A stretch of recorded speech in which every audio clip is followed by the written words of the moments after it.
그는 축축하고 진흙투성이에 배고프고 추웠다. 그리고 집에서 5만광년 떨어진 곳에 있었다. 레이저 총알 하나가 귓가를 윙 스치자 그는 재빨리 머리를 숙였다. 그는 소리 없이 날아드는 이 무기가 저주스러웠다. 비겁한 무기였고 이걸 쓰는 놈들 또한 비겁한 놈들이었다. 하나같이 비열한 놈들. 그는 2년째 외진이라 불리는 적들과 싸우고 있었다. 이제 그는 베테랑이었다. 그는 행성 10여 군데를 전전했고 그 모든 곳에서 싸웠다. 하지만 이번 행성이 최악이었다. 진흙덩어리, 거의 항상 비가 추적추적 내리는 역겨운 진흙덩어리 행성. 그런데 저 외진 놈들은 이곳을 좋아하는 것 같았다. 놈들에겐 여기가 안방이나 마찬가지였다. 놈들은 축축하고 질퍽한 이곳 환경에 익숙한 미끈거리고 기어다니는 끔찍한 존재들이었다.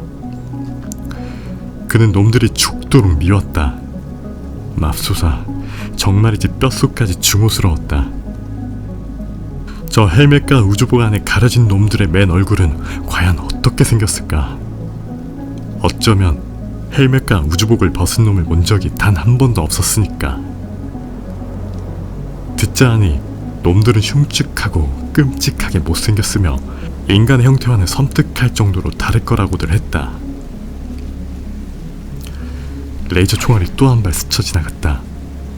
그는 총알의 열기가 느껴졌다. 그는 위험을 감수하기로 했다. 지금 있는 참호에서 70야드쯤 떨어진 다른 동료 인간이 있는 곳까지 기어가기로. 그는 외로웠다. 그는 누구든 좋으니 말 상대가 필요했다. 그는 기었다. 진흙이 온몸에 치덕치덕 감겨왔지만 이젠 익숙했다. 그는 윙윙거리는 총알 소리도 행성의 역겨운 냄새도 익숙했다. 그는 축축함도 굶주림도 추위도 익숙했다. 그는 군인이었고 뛰어난 군인이었다.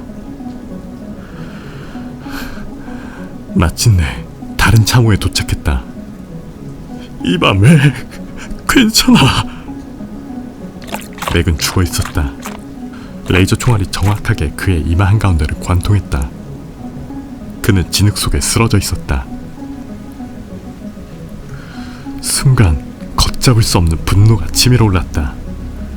그는 수류탄을 꺼내 안전핀을 뽑았다. 벌떡 일어서서 적 한 놈이 숨어있을 거라 짐작되는 숲풀을 덤불이 향해 힘껏 던졌다. 비명이 들렸다. 명중이었다. 속이 좀 후련해졌다. 그는 다시 자신의 참호로 기어가기 시작했다. 10야드쯤 갔을까? 그걸 봤다.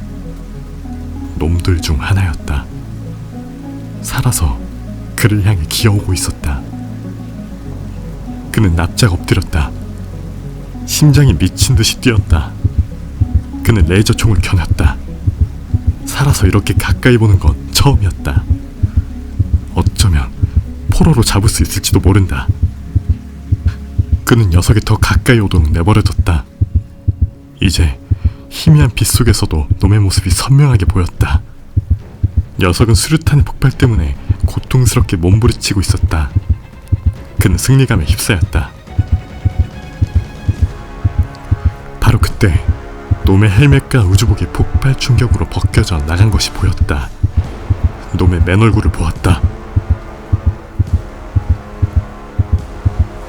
그는 비명을 질렀다. 공포와 혐오감에 질린 비명이었다. 그는 보았다. 2개의 팔과 2개의 다리, 그 하얀 피부, 그리고 얼굴. 털 하나 없는 매끄러운 얼굴에 작고 동그랗게 오므려진 입, 찢어진 자국 같은 코, 그리고 그 눈. 보초는 뛰어난 군인이었다. 즉각 반응하도록 훈련받았다. 그는 허리춤에서 총을 뽑아 발사했다. 몸서리를 쳤지만 그건 안도의 몸서리였다. 놈은 죽었다. 그리고 놈은 추악했다. 끔찍하게 못생겼다. 가장 최악인 것은 놈이 인간과 너무 비슷하게 생겼다는 점이었다. 물론 온몸이 머리부터 발끝까지 푸른 비늘로 덮여있다는 점만 빼면 말이다. 그리고 얼굴 한가운데 거대한 겹눈이 하나 박혀있었다. 정말이지 흉측하고 역겨운 외계 괴물이었다. 놈이 자신을 쏘기 전에 먼저 해치운 건 천만다행이었다. 그는 속이 메스꺼리는 것을 느끼며 자신의 참으로 기어 돌아왔다. 외진 놈들이 이렇게 끔찍한 몰골일 줄은 익히 알고 있어야 했다. 하지만 이제 그는 놈의 맨 얼굴을 보았다. 자신이 무엇과 싸우고 있는지 알게 되었다. 그는 자신의 종족의 생존을 위해 싸우고 있었다. 은하계 유일의 문명 종족인 두 발로 걷고 하나의 눈을 가졌으며 푸른 비늘로 뒤덮인 자신들의 종족을 위해 그는 이 외계의 적대적인 행성의 하늘을 올려다보았다. 보초는 몸을 떨었다. 그는 축축하고 진흙투성이에 배고프고 추웠다. 그리고 빌어먹을 별들조차 제자리에 있질 않았다. 지금까지 프레드 브릭 브라운의 단편소설 보초였습니다. 프레드 브라운은 미국의 SF와 미스테리 단편소설의 대가로 짧고 강렬한 반전과 독특한 상상력으로 유명합니다. 보초는 1954년에 발표된 초단편 SF 소설로 고정관념과 관점의 한계를 날카롭게 비틀며 독자들의 강렬한 충격을 주는 작품입니다. 우리가 익숙하게 믿고 보는 세계가 과연 진실일까? 보초는 짧은 이야기 안에서 그 질문을 던지고 있습니다. 끝까지 시청해주셔서 감사합니다.